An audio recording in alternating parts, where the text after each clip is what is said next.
Chaos erupts during a meeting this afternoon as Oneida County considers revoking a permit for the Minocqua Brewing Company to stay open. The two sides have battled over zoning requirements and other issues for the past several years. The owner says it's selective enforcement because of his progressive politics in a deep red area of the state. News 6 Jason Zimmerman was the only reporter from this television market on hand to witness what unfolded. The meeting was called to potentially revoke a business permit for the Minocqua Brewing Company after numerous violations of customers being served outside without the proper approval of the county. However, no decision was made after a shouting match erupted.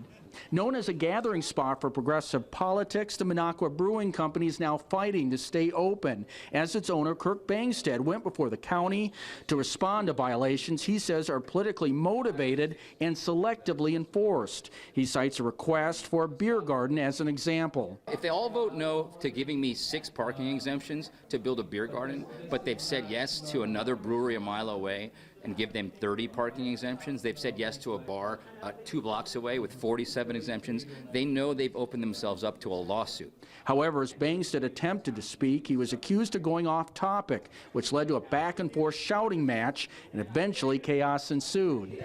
This time I'm adjourning this meeting. We are done for the day. The meeting is over. I just want to be treated fairly, and not being able to speak in public when there's a hearing to shut my business down, I believe is not really fair.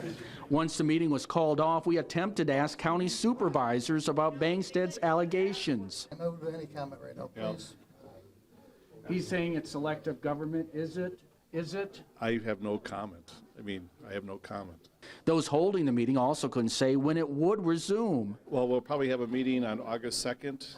I don't know, again, because Mr. Bangstead was requested to limit his comments or stop his comments by the chairperson, and he would not obey those comments. The only choice that the committee had to do was to adjourn the meeting.